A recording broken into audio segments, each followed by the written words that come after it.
My mother suffered a stroke, and if it's severe, she may lose the ability to walk or require daily care.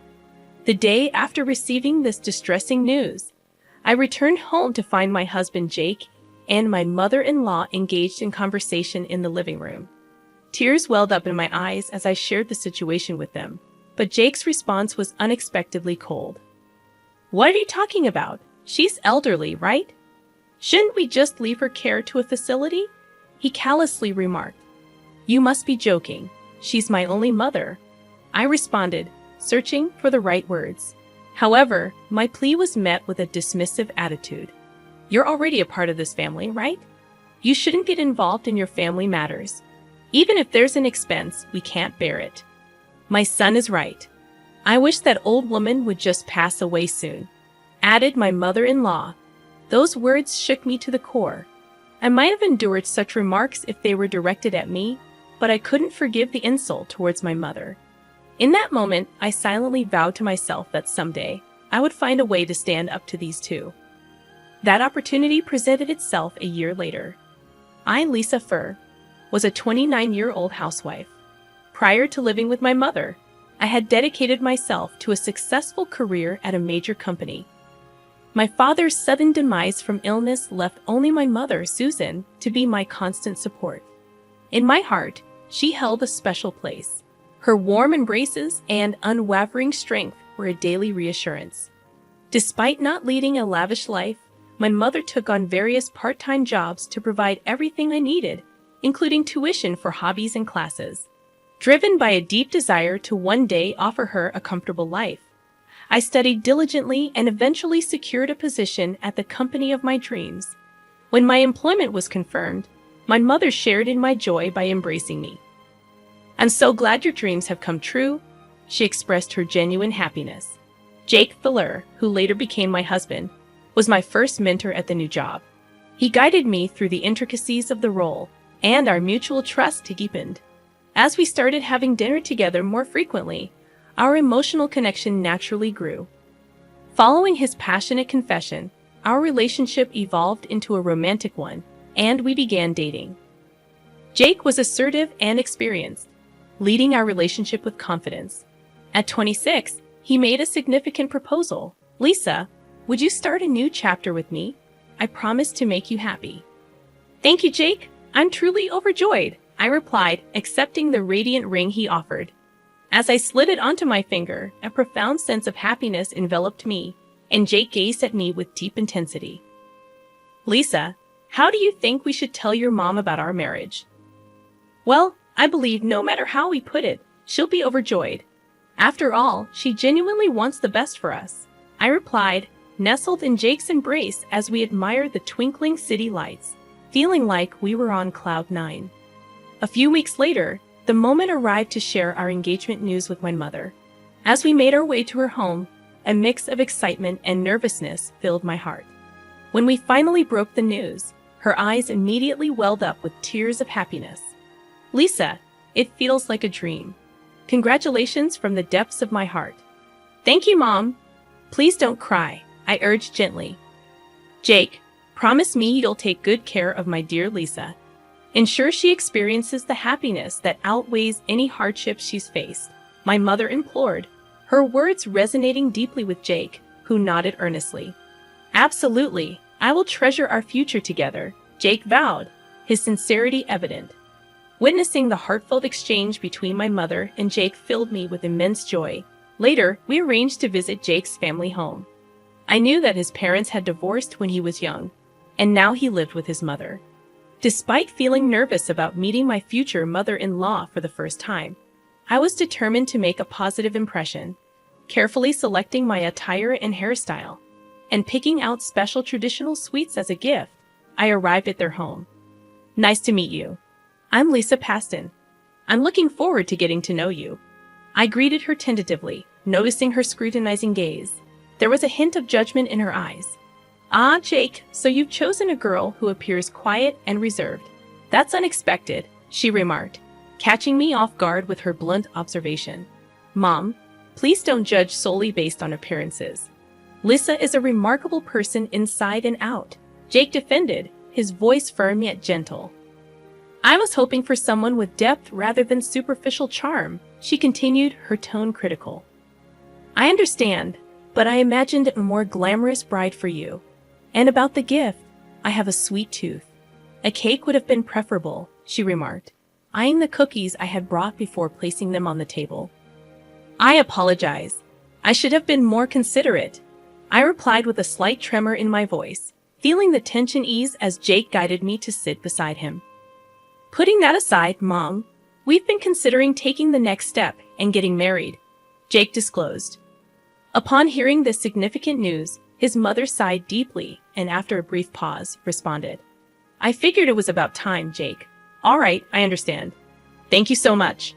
We truly appreciate your understanding. However, if you're going to live here, I'd like you to quit your job and help around the house. Wait, really? I was taken aback by her sudden demand, turning to Jake with surprise and concern. I've always wanted to maintain my career after marriage. I made sure to communicate this clearly to him in advance. I had envisioned a life just for the two of us. I understand, but if Mom says so, it's a wife's duty, right? Jake's unexpected statement left me shocked. Jake, I clearly communicated my desire to continue working even after we get married, right? Yeah, I remember that conversation, but I've been thinking it might be better if you didn't work after we get married. What's your reasoning? Well, I think it would be a bit complicated to work at the same company with my wife. Plus, I don't want people to think I can't support our household on my own income. As I listened to his words, I felt overwhelmed. But what about living together? Weren't we planning to start a new life together, just the two of us? I don't recall discussing that specifically. I've always lived with my parents, so I just assumed we'd naturally live with them. But my family home is quite far from here, isn't it? There's a 2-hour drive between my parents' home and your parents'. Leaving my mother was a significant concern for me. His words deeply surprised me. However, Jake remained firm in his beliefs and continued to passionately express his views. Lisa, why are you so shocked? In the tradition of marriage, women often leave their family homes to live with their husband's family. So the situation with your family really doesn't matter. From now on, my mother will become your new family. But in my heart, are you reconsidering the marriage itself? Your mother would be heartbroken. She's genuinely happy about our upcoming marriage. I felt that Jake's words contained an undeniable truth. Consequently, with a heavy heart, I decided to choose a life with him in his home. Giving up my career and distancing myself from my cherished family home was a painful decision. However, my mother respected my choice and offered warm words of encouragement. Lisa, marriage comes with its share of challenges, but building strong relationships with Jake and his mother is crucial. Amidst these challenges, never forget to make sincere efforts. Mom, thank you. I'll cherish your words and do my best. After our wedding, we moved to Jake's house to embark on our new life. On the first day, his mother greeted me with stern words. From now on, you'll be the heart of this house and will take on all household chores. I won't tolerate any negligence, so give it your all. Despite her years as a housewife, her expectations surpassed my assumptions. Despite my initial bewilderment, I resolved to tackle my new daily life sincerely. While my mother-in-law seemed more interested in the TV show and snacking than doing chores, I diligently cleaned the messy house, visible dust and dirt. Cleaning wasn't the only task. I also had to prepare dinner and handle the laundry. Soon, Jake returned from work, and as we sat down for dinner, my mother-in-law frowned and commented, "What's this? Doesn't this dish taste a bit bland?" I followed a cookbook and even tasted it myself to ensure the seasoning was right. Yet my mother-in-law candidly showed her discontent, pouring a lot of soy sauce over her dish. Even Jake added more soy sauce to his meal. "I think the taste might be a bit bland, Lisa. You made this, right?" "Yes, I made it." "How about learning more about the traditional flavors of my mom's dishes?" "As a full-time housewife, you might want to do that, right?" "Understood. I'll be careful." Seeing me like this, my mother-in-law seemed somewhat satisfied. Yet, her criticisms continued, pointing out even trivial things related to housework. For about a year, I led a tough life, constantly losing weight due to stress. Despite my mother's genuine happiness about my marriage, I couldn't easily suggest getting a divorce. Amidst such circumstances, my cell phone rang. "Hello, what, my mom?" The renowned hospital in my hometown informed me that my mother had suddenly fallen ill and was brought in. Her condition was serious, and they wanted me to come to the hospital immediately. At that moment, my mother-in-law was visiting her friend, and Jake was busy at work. I quickly messaged Jake about the situation, left a note for my mother-in-law, and hastily left the house. At the hospital, I learned that my mother had suffered a severe stroke. The doctors performed a successful operation, but there was a possibility she might need rehabilitation. Filled with shock and concern, I continued holding my mother's hand by her side. When her condition stabilized for a moment, I decided to temporarily return home. As I entered the house, my husband Jake and my mother-in-law were waiting, their expressions cold and accusatory. "Why is a stay-at-home wife leaving the house this much? Last night, Mom and I had no choice but to eat out." The read receipt on my message was definitely there. I couldn't believe that Jake, who should have fully grasped the situation, was indifferent to my mother's emergency. Naturally, I had no choice but to go to her regardless. As tears began to form in my eyes, I implored Jake and my mother-in-law. "Mom had a severe stroke. There's a chance she might be left with paralysis in her body or speech. She might need daily care." Seeming a bit shocked by the news, Jake responded, "That's concerning. So, how do you plan to deal with your mother's condition going forward?" "I haven't decided on the specifics yet, but if needed, I intend to fully care for my mother. I'd appreciate it if you could understand that," I replied, my voice trembling with emotion. "I see. But do you really need to spend your time caring for an elderly person? Wouldn't it be better to just put her in an affordable facility?" Jake's words cut deep, disbelief coursing through me. "What? I can't believe what you're saying. She's my beloved mother. Please don't be so cold-hearted," I desperately retorted. Jake coldly let out a sarcastic snort. "Haven't I told you many times since you married into this family? What happens in your original home is no longer your concern. And if you're thinking about a facility, we won't contribute a dime. Don't expect any help from us," Jake retorted, his tone devoid of empathy. "Exactly," chimed in my mother-in-law, her words like daggers. "If that old woman were gone, things would be a bit easier for us." Rage swelled inside me, my heart heavy with hurt and anger. I could never forgive them for speaking ill of my mother, not just criticizing me, but showing such callousness towards her plight. I vowed never to forgive them for their attitude, no matter what happened. Renewing my determination to eventually retaliate against them, I stood there, unable to put my feelings into words. Silently, I left the room and hurried back to my own, where my love for Jake had already vanished, replaced by anger towards him and my mother-in-law. However, I knew I couldn't act rashly. My mother's health was still unstable, and I needed to carefully plan my next steps. Under the harsh scrutiny of my mother-in-law and husband, I continued visiting my mother at the hospital. Surprisingly, her surgery went smoother than expected, and it turned out her paralysis was very mild.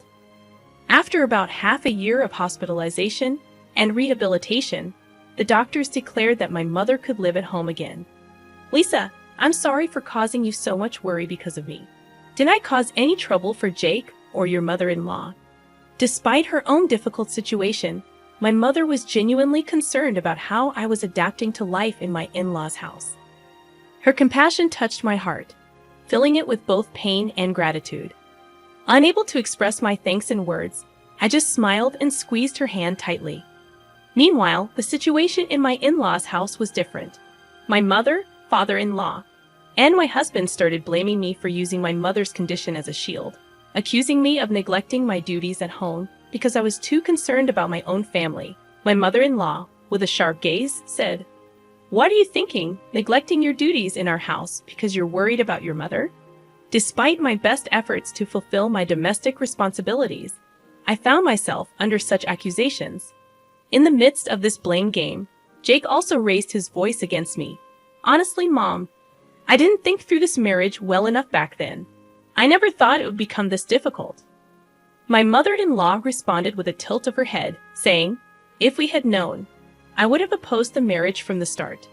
Jake, with a somewhat downcast expression, said, "I'm really sorry, Mom.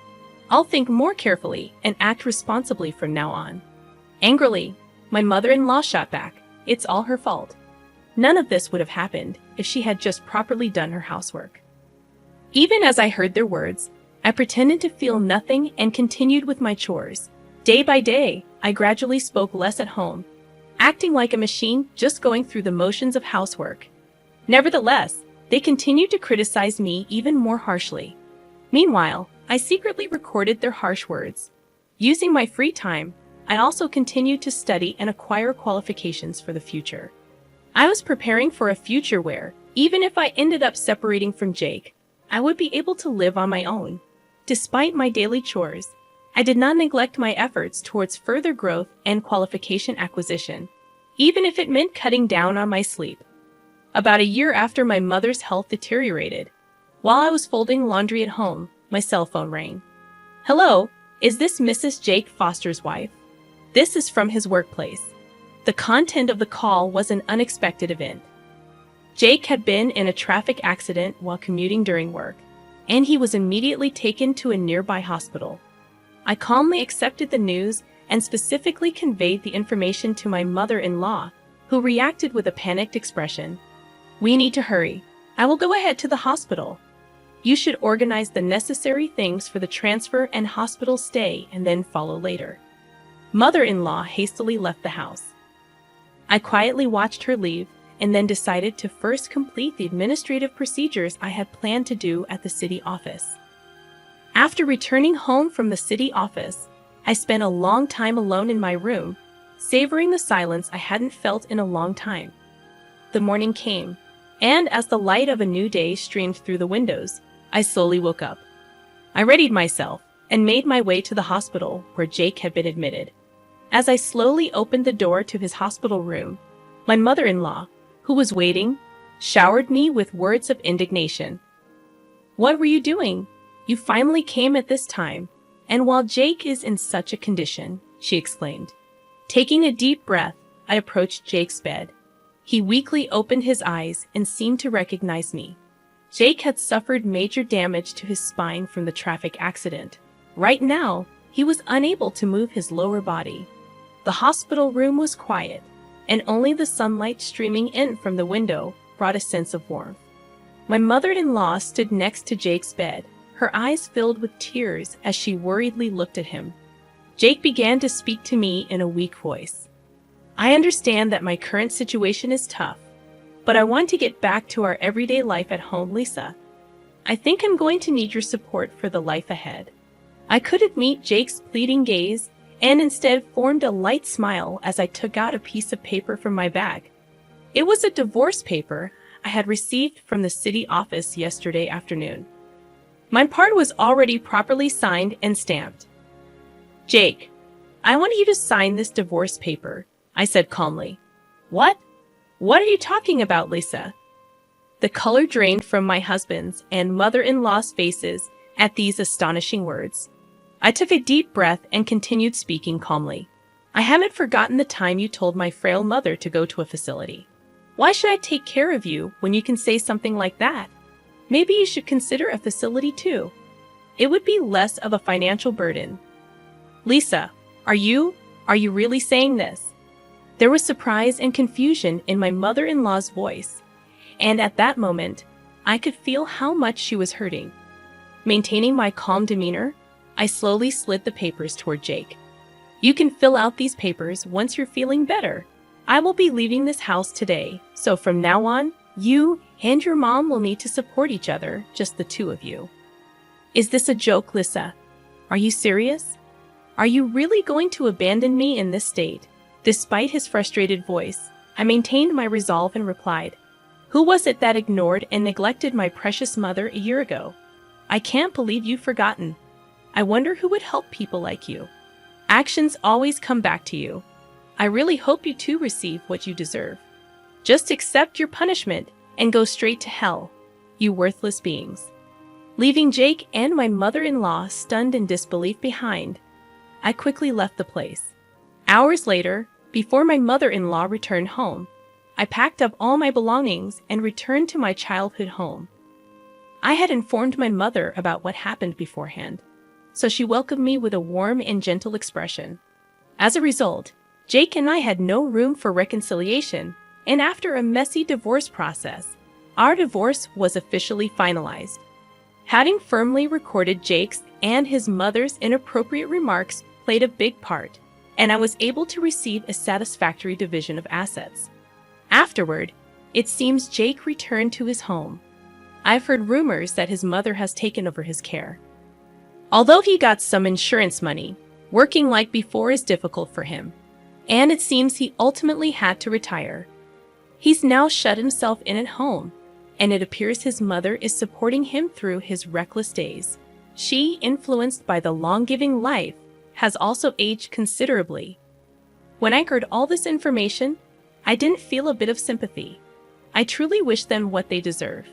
As for me, I've started living together with my mother again and have re-entered the workforce after studying for certifications. I was able to successfully change jobs to a workplace with almost the same conditions as my previous company. Fortunately, my mother's health has been steadily recovering, and recently, I can see her passionately engaging in her favorite hobbies. Seeing that, I feel truly relieved. Moving forward as we live together, I strongly feel that we should support each other while I give my all at work, building a bright future together.